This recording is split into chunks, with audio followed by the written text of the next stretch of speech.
Welcome wherever you're watching us from. Thank you. Put on your seatbelt and let's go. God bless you.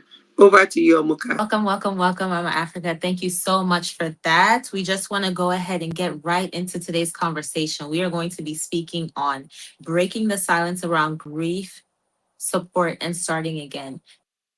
Affect families in the way that you might think when it comes to widowhood and just experiencing that loss. But we want to also talk about it in the sense of loss in general, grieving in different ways. So let's get into today's discussion. So, one of the questions I do have for today's discussion is, why do many people struggle to talk about grief? Is it feeling that we can't trust the people that we're discussing it with? We don't trust ourselves to completely feel. So, those are some of the questions I want you guys to keep in mind as we start to discuss this topic. Another one would be, what does starting again look like for everyone after going through loss? And the last one would be, what encouragement would you give to someone who feels overwhelmed today?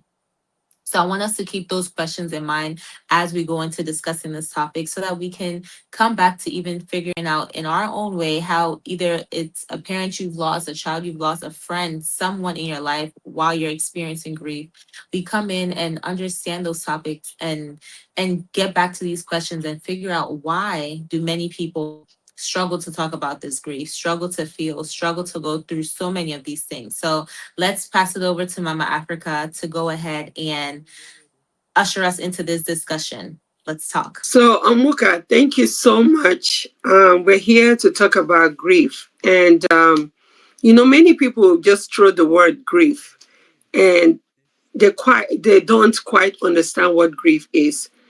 Grief is a state of mind or a state of your emotions, how you respond to a loss. It could be a loss of your loved one, it could be a loss of a job, it could be a loss of your marriage, it could be any form of loss. But for the purpose of why we're here today in Africa Widows Prayer Movement, we are going to be addressing grief as it relates to the loss of your husband.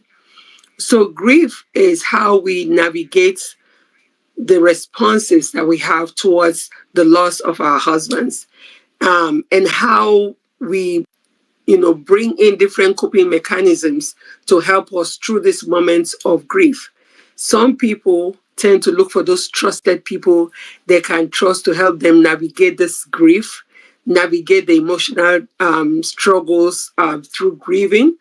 However, for the purpose of Africa Widows Prayer Movement, we see that it is so challenging to navigate this emotional healing process because of cultural and traditional norms, which makes it difficult because of some cultural barriers. So, for instance, you want to look for a trusted friend or a trusted person that you can navigate how you're feeling, the grief, the emotional loss, and all that. But it's hard because you're not ostracized by the community.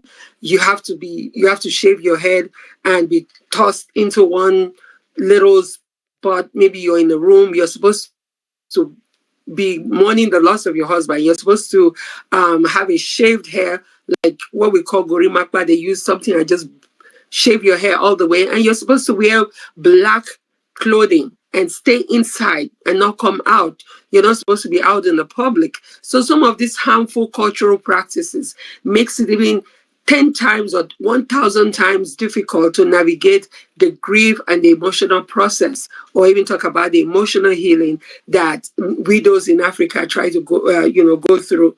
So these are some of the challenges. I know a lot of widows will not want to say anything about it. Some of them, it's still very fresh in their minds, so they're either scared or shy. Because again, a lot of people see widowhood all over the world, especially in Africa, as a taboo, as you're ostracized. You shouldn't be talking about this.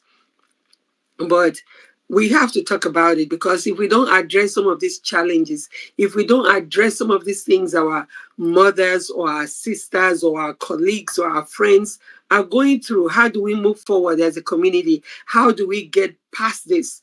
Most especially knowing that we have also children who have lost their dads. They have to navigate how to get their emotional healing. So I think this is an opportunity for us to take the carpet, bring this out of the ground and begin to seriously talk about it. And so some of the emotional healing process is just starting to talk about this, having these difficult conversations, and widows understanding what they are going through, what they went through, and bringing their experiences to be able to help those ones that are going through it now. And how do we navigate these emotional processes? Again, like I said, finding community. Like I also said, finding that trusted friend, that trusted family member that you can go to and talk to and share, realistically, acknowledging that, yes, what went wrong, you know, you have to acknowledge the fact that you don't have control over loss. Yes, you lost your loved one. Unfortunately, it hurts, but we have to come to the realization that it's not our fault, and we have to find ways to begin to move past that. And while moving past that, it's not something we have to do by ourselves. Some people will have to go through therapy. Some will have to go through grief counseling. Some will have to just go through church counseling. So whichever method works for you, I just want to encourage you all to talk about it. Acknowledge how you're feeling, begin the process of just talking to somebody that, look, I feel really lost because there's really no one to talk to. I feel really, really in a bad situation because I feel lonely. Just acknowledging that begins that initial stage of emotional healing.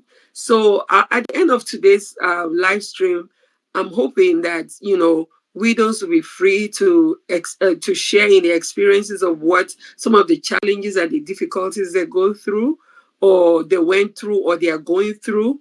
Because again, grief is not a one size fits all. Is it comes at different levels. One day you think you have overcome, something else comes up, and you start the grieving process all over you. Something reminds you of something. So it's a daily, is a process. It's a process, but just acknowledging how you feel, acknowledging the space in which you are, and getting help. Meeting a friend that you trust, or in a church, or someone that you trust, that you can say, look, this is really hard.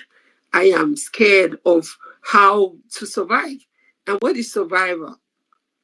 We hear widows talking about survival mode. Survival mode is just basically, getting your head, your mind, everything like, we have to survive. How do I put food on the table for my children?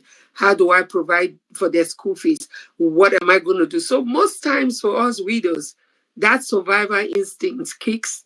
The survival mode takes over the emotional aspect of widowhood, because now we're going, want to get things done. And we find ourselves doing a lot of that. And then without even knowing that, all these things have ways to affect us and our children along the line. So, again, I want to encourage us as widows to have hope. And what is hope? Hope is that little tiny voice that tells you that it is going to be well. These too shall pass. And I want to encourage us here today. If you're here, you're a widow listening to me, where is your hope anchored on? For me, my hope has been anchored on Jesus Christ, the rock of all ages. And that hope that is anchored, once your hope is anchored in the right anchor, you know that it is just a matter of time. These too shall pass. And one of my favorite scriptures is Romans 8:28. It said, and he works together all things for good to those who love him and to those who are called according to his purpose. So, my sisters here watching today, wherever you're watching from, I want to encourage you to have hope. Hope, even if it's just like a little thread, know that that hope that you have, especially putting your hope in Christ Jesus, will get you through to the other side. If he did it for me, he's no respecter of persons. He will do it for you. So be encouraged and put your hope and trust in the Lord Almighty, in the creator of the universe, knowing that he controls the affairs of this earth, because the earth is his and the fullness thereof. Know that without a shadow of doubt, you and your children, or you, if you don't have children, you will come through this. This shall pass. For weeping may endure for a season, but joy indeed cometh in the morning. So please, let's talk about these things. Yes. Let's bring to life some of the challenges and the difficulties that widows, especially in Africa, are going through, so that at least we can get the government to begin to address some of these concerns, address some of these challenges, address some of these harmful traditional cultural practices, so that it can be better for our children and the children yet to come and the community at large. Thank you so much. Anomuka, I turn the mic back to you. God bless. So, moving along, one of the biggest misconception, one of the biggest misconceptions, my bad, is that grief is only about sadness. And that's not true. But there are many, many, many needs that people always don't see. We know about the financial, we know about all other kind of needs, but there are emotional needs as well that we all have to have met. Those needs need to be met. And that is something that we're transitioning into to speak about more on today. So for that, I want to turn it over to Miss Mary in a little bit just to discuss about the needs that in her personal journey while grieving, what was the needs that she needed most especially, and how were those needs met? And how can we as AWPM show up? So please let me know in the comments as well how as AWPM we can show up if it's emotionally, financially, whatever ways we can.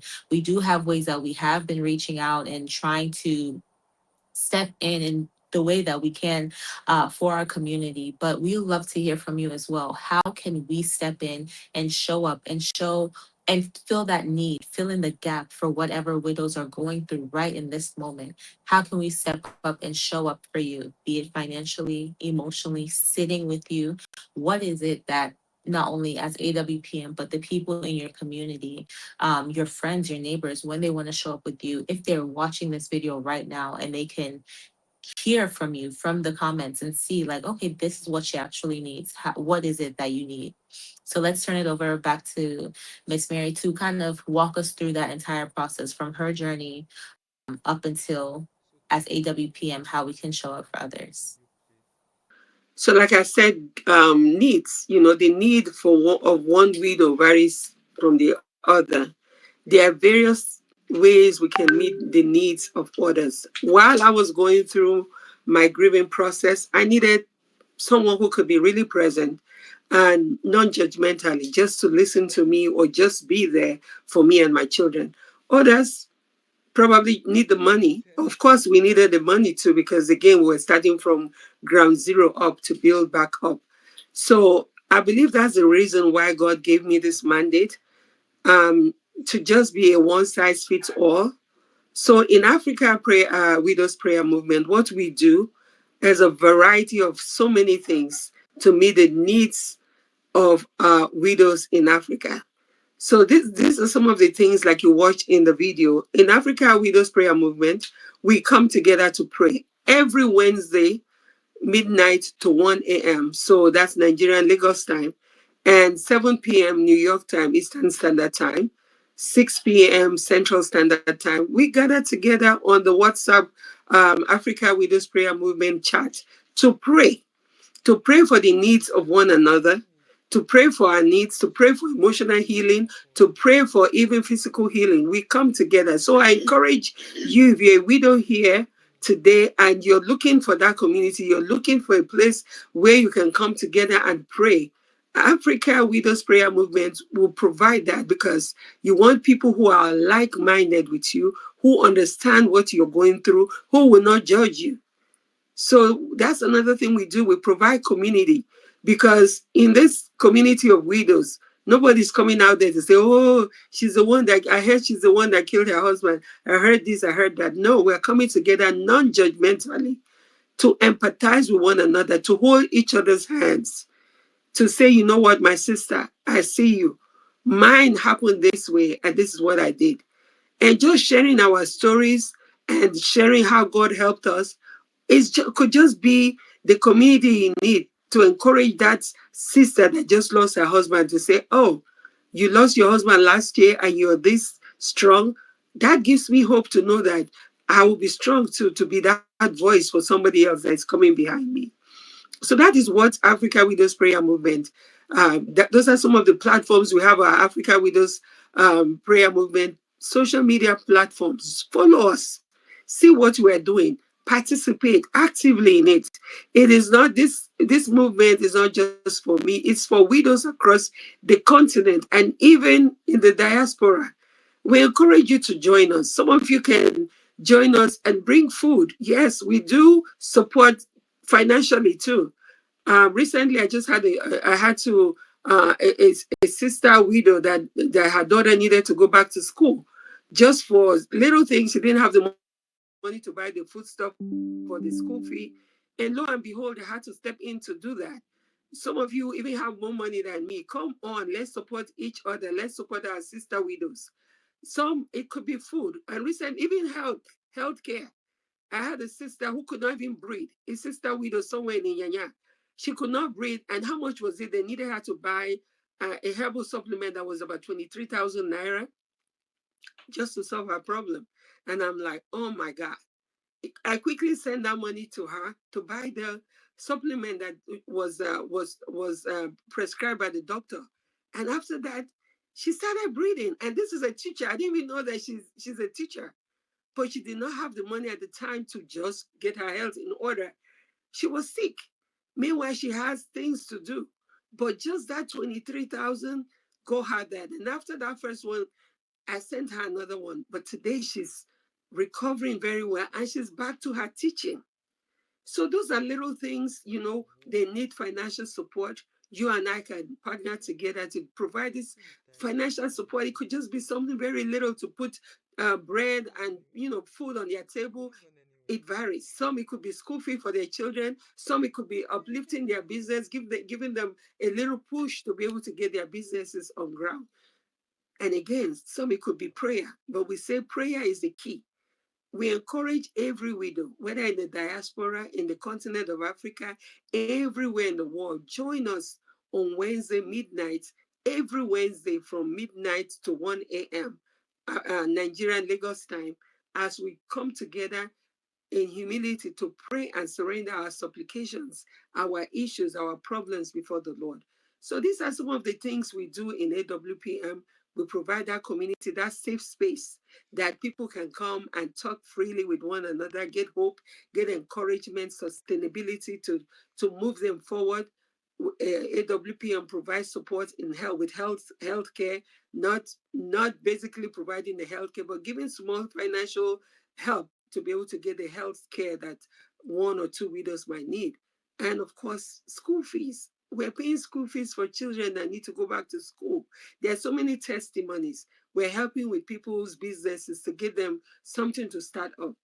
So there are so many testimonies on AWPM website. You can go in there and look at it and hear some of these testimonies for yourself. So I invite you to be partakers of this very good mandate that God has given us. If you're not already part of the movement, join us. Come alongside us. This is not Miriam Ojioga's movement. It is for all of us. One widow touching the hands of another widow and making that ring around the continent of Africa to change the life of one widow at a time and bring hope and restoration to their lives, to their children, and even to a larger community. Because through AWPM, we want people to see the tangible love of Jesus Christ by tangibly providing the supports they need. They hear, the voice, listening to what they have to say. So I encourage you to be partakers of this. God bless you. Yes, that was just so amazing. Just hearing about different ways that we can support and truly step in. But support doesn't only come from organizations like AWPM, it doesn't only come from churches or communities, but it can come from your neighbors. It could come from the sister next door. It could come from your coworker. Just as a story that we just heard about a teacher being in need and couldn't get that need met, but someone being able to fill in that gap to get that medicine for her.